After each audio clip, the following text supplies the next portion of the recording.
If you rely on making sales from your email newsletter, maybe you've got some digital products, coaching program, mentorships, that sort of thing, and you don't want to have to constantly send out more and more emails or broadcasts in order to make more sales, I've got some really good news for you because since 2020, I've worked with dozens of online education companies. We've pulled out over 15 million in sales using email. And every single time I went into their back end, they were missing these 5 key newsletter automations, and they basically help you pick up more sales. They help build a lot more trust by having a lot better customer service. And ultimately, this is why we're here. It's going to help you make more money from your newsletter. So I'm going to show you these 5 newsletter automations. I'm going to show you how to build them.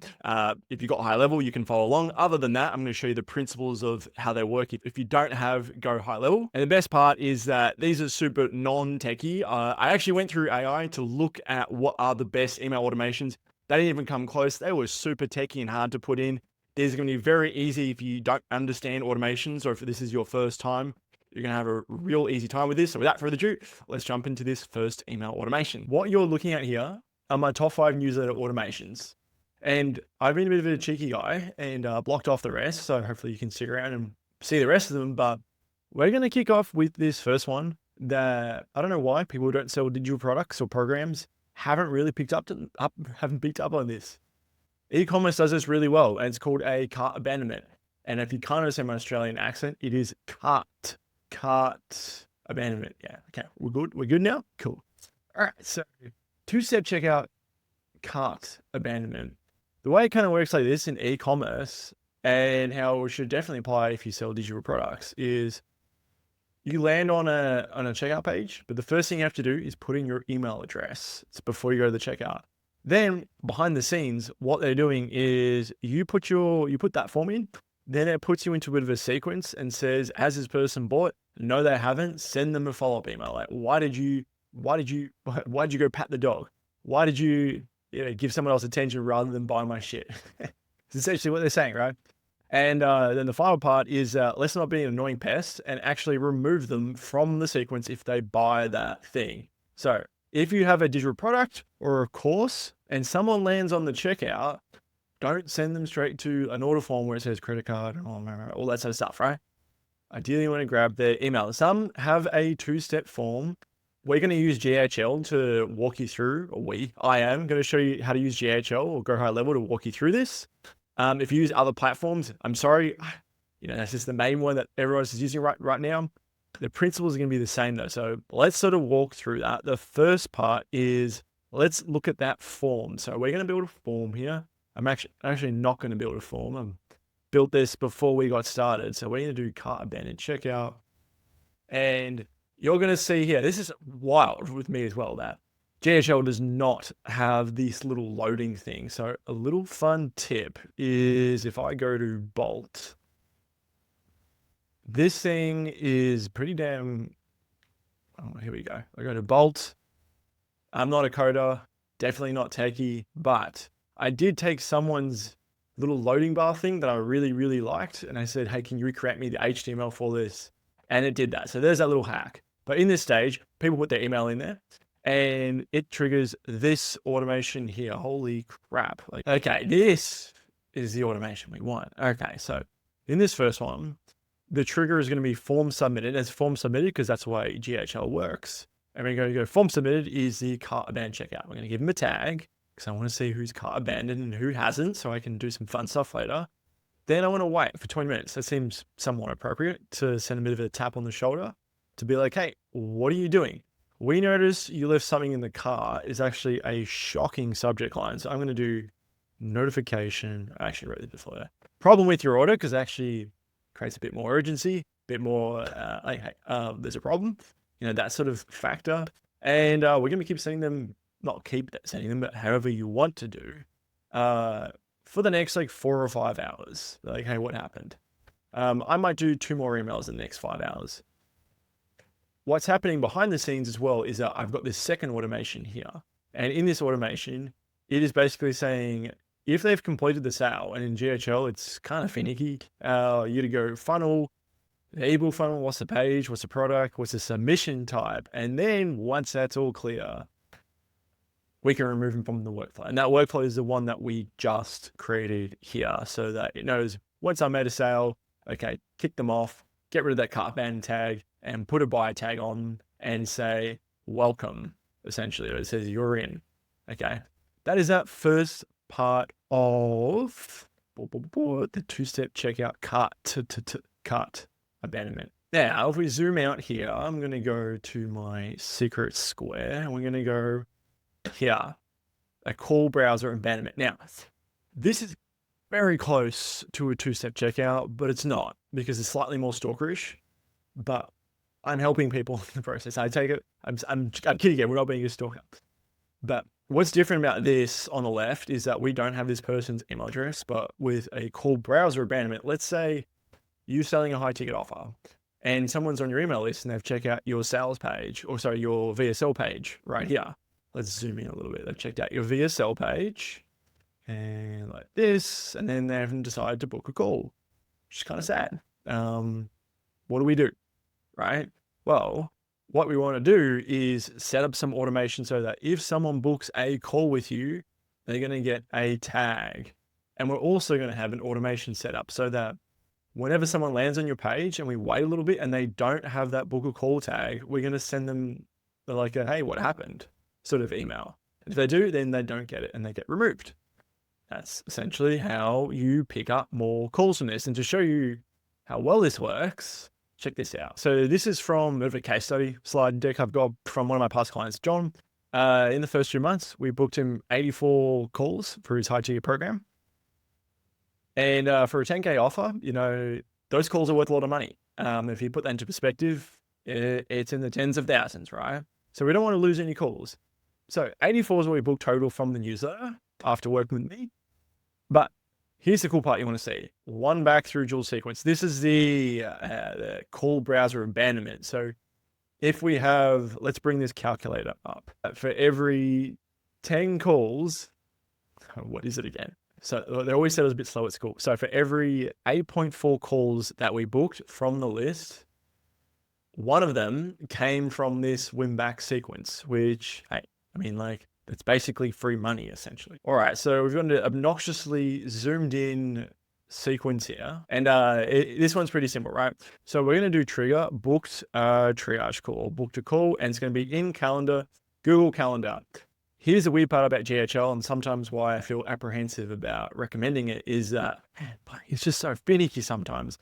You're going to have to come back and I'm going to show you what to do to create a specific calendar in GHL. It won't let you use your own calendar. You have to create it in GHL. That's okay. It's all right. I won't lose my temper. But we created this. Once you booked a call, we create a tag. And the reason why we have this is that when someone does trigger, land on a page, and the white page is the booking page, I want to wait.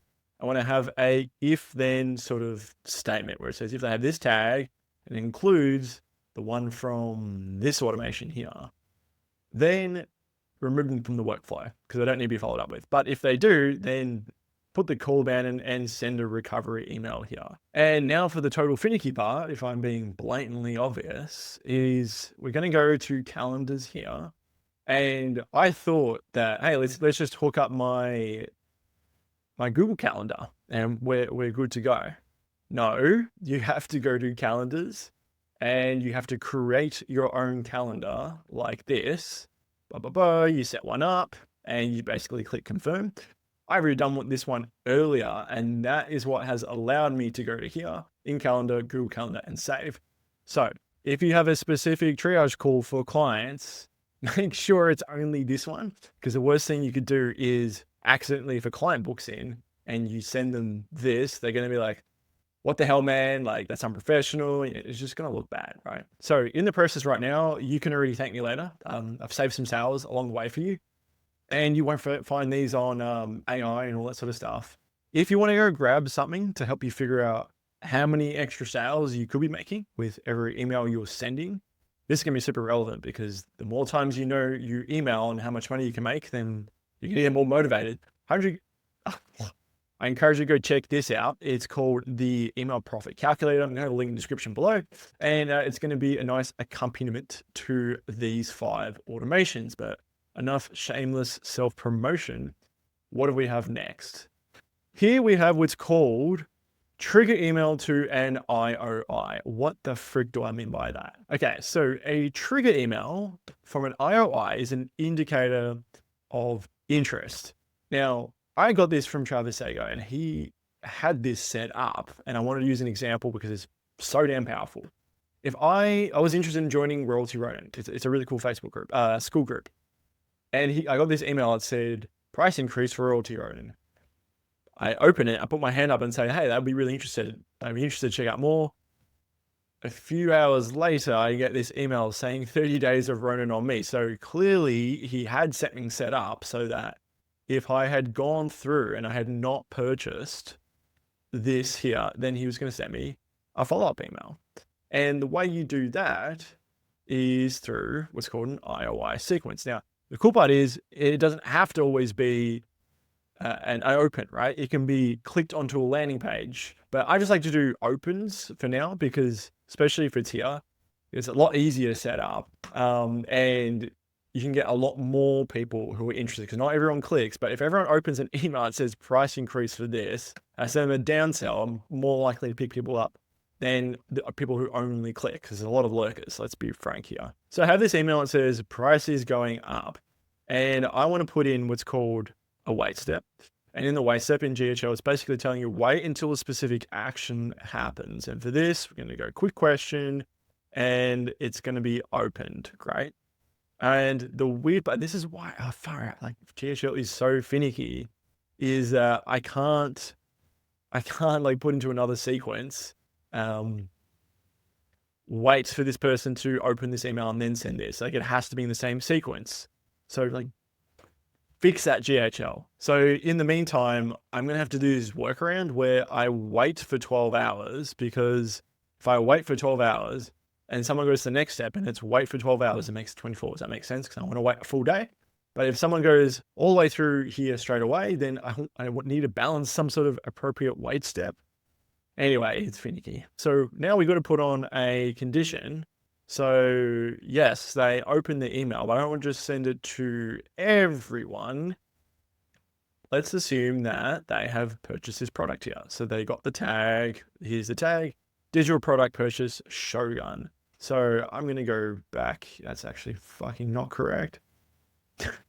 So I'm going to go back here. I'm going to go back to contact details and it's going to be boom, boom, boom, tag includes do product purchase, save. So like if they do have it, move to the next step. If they do not have this, it's going to be send email and it's going to be from my man Jules, support@julesdan.com.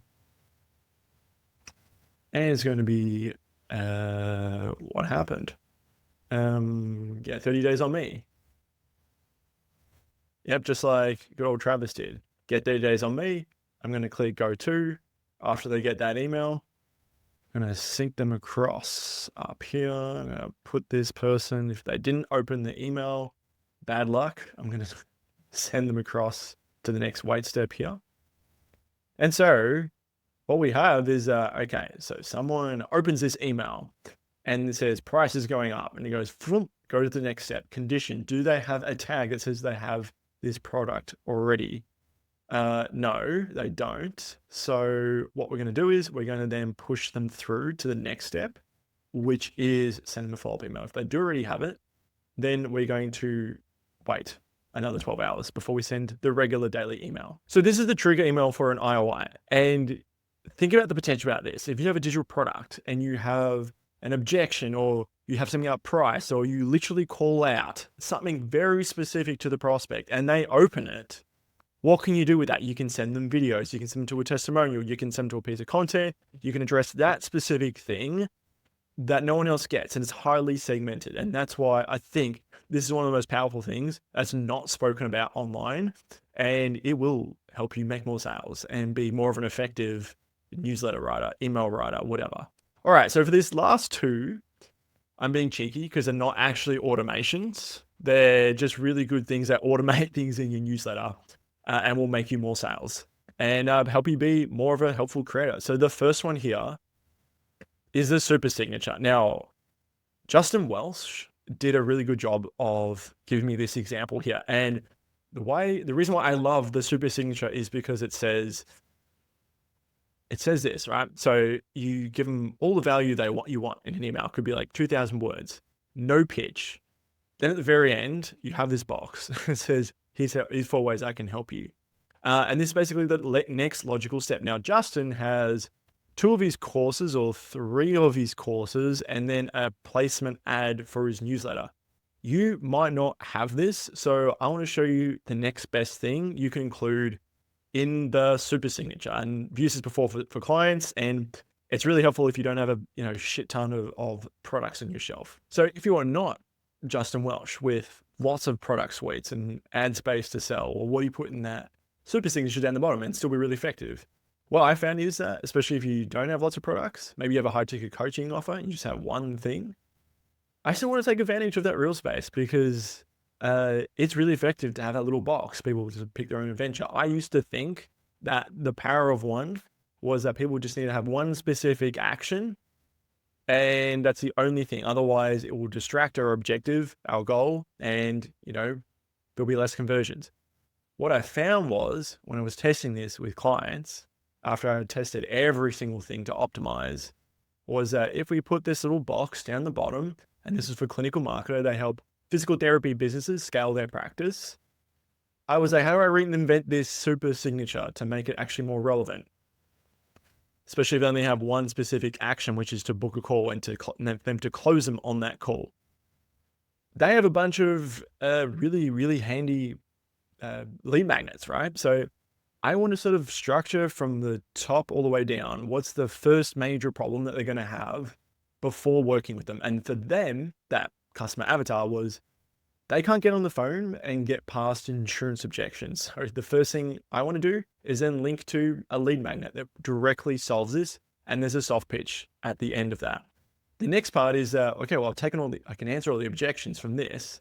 How do I actually close them into full pays? How do I avoid people paying me over 12 months or some bullcrap like that? That's where this next lead magnet comes in. Use $1 million practice eval script. It's all strategic. Like, we're giving them the content. It's a small win for a very specific problem, but the next logical step then is to want to work with them because they help them put this all together, because there's more moving parts. Like, this is just one small part, but we're giving value in the process. And the final part is you want a customized growth plan to put this all into action, basically. This has, I don't know the data on this, but this scooped up way more sales than I anticipated, and it did not break that rule of run. It actually threw that out the window and then smashed into lots of tiny pieces. And I thought, wow, like my view on email marketing is different after seeing the super signature. So just to recap, if you don't have a lot of products to put in this little box, just like Justin Welsh here, it's very easy for you to do what I have done here, which is to put a question in the form of what is the first problem they're having, and then link to a lead magnet in sequential order of like them work from like them not ever going to work with you towards like the last step towards working with you. Include that here. Now, you would be absolutely crazy if you did not include this part in your email newsletter. This has helped me make and save so many extra sales, and it is literally a click of the button, and I'm not exaggerating here. You resend to unopens. And the reason why we resend to unopens is because it's ridiculously overpowered. I'm going to show you here. This is a graph from a promotion that we did for White Tiger Qigong. Let's zoom in even more.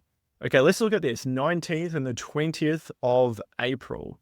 You can see we got 19 sales, 14 sales. And what we did was in Kajabi, it's actually kind of sneaky. You can't click this button, resend to email unopened, very easily. You have to wait 24 hours. And the promo to launch, that kind of sucks. Like, I want to send it within 12 hours to people. There's a deadline coming. So what we did was we took the list of people who had opened, we put a tag on them, created a new list, and then resent the same email to people with that tag with a new subject line. And it converted very, very well. Now, it's not an automation, but it is one of the best ways to just like save time and money because people are busy or whatever. And you can thank me for later. You can thank me later for giving you this little tool. It's especially helpful if you can combine this as well. Like, let's say you had a strong indicator of interest email like this. For instance, price increase for your product name. And then you re-sent that out and you had more people open that, which means you have more people going through the IOI, which means that you're going to have more people going through this page here, putting in their email, going through the abandoned cart sequence, or if it's a call browsement. You see what I mean? Like, all these interconnect and they're just ridiculously OP. But in order for you to have all this working, like one nice big flywheel, is the content inside of the email. Like, what do you actually write about? I can give you all the tech and everything else. Why don't I give you everything I learned the last 5 years building and scaling newsletters, several to over 100,000, and I'll tell you exactly what to include in those emails so that people want to click, they want to buy your product, and getting to 100K with your newsletter is so much easier. It's this button here.